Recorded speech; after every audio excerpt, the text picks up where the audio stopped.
साथीहरू, नेवारी समुदायमा प्रचलित कुमारी प्रथा जुन तपाईहरुलाई त थाहा नै होला। के तपाईहरुलाई थाहा छ कुमारी छोड गर्दा हेरिने 32 लक्षणहरू के हुन्? नेवारी समुदायमा धेरै जातहरू भए तापनि कुमारी साकेर बस्न जानेको कुलबाट मात्र राखिन्छ। अब आउनुहोस् कुमारी छोड गर्दा हेरिने 32 लक्षणहरूको बारेमा बुझौं। नम्बर 1 मा रहेको छ कपाल।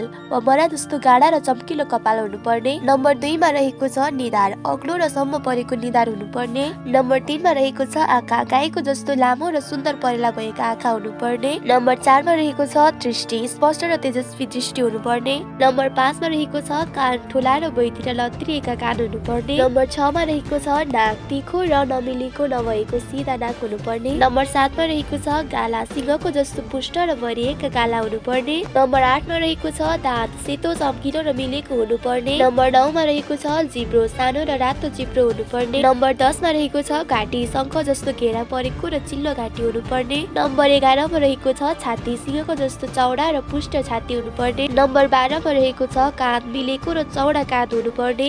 नम्बर 13 मा रहेको छ पाखुरा। लामा र बलिया पाखुरा हुनुपर्ने। नम्बर 14 मा रहेको छ हत्केला। नरम र रातो रङका हत्केला हुनुपर्ने। नम्बर 15 मा रहेको छ औंलाहरू। लामो र मसिनो औंलाहरू हुनुपर्ने। नम्बर 16 मा रहेको छ नङ। ऐना जस्तो चम्किलो र रातो नङ हुनुपर्ने। नम्बर 17 मा रहेको छ कम्मर। डमरू जस्तो पातलो र लचकदार कम्मर हुनुपर्ने। नम्बर 18 मा रहेको छ नाभि। गहिरो र भित्र फर्किएको नाभि हुनुपर्ने।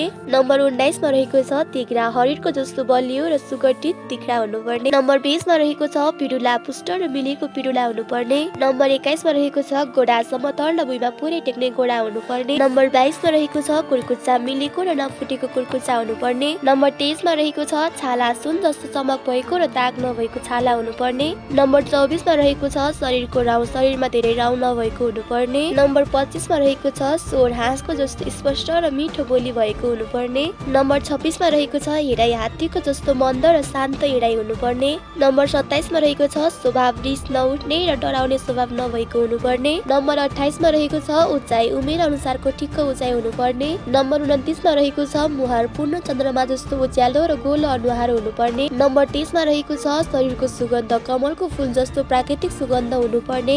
नम्बर 31 मा रहेको छ स्वास्थ्य। कुनै पनि रोग वा खत नभएको पूर्ण स्वस्थ शरीर हुनुपर्ने। र नम्बर 32 मा रहेको छ रगत। शरीरमा कति पनि चोट लागेर रगत नबगेको हुनुपर्ने। यी 32 लक्षणहरू मध्ये तपाईहरुसँग मिल्दाजुल्दा कुनै लक्षणहरू छन् भने कमेन्ट गरी भिडियो मन परेमा भिडियोलाई लाइक, शेयर र च्यानललाई सब्स्क्राइब गरिदिनु होला। Thank you for watching.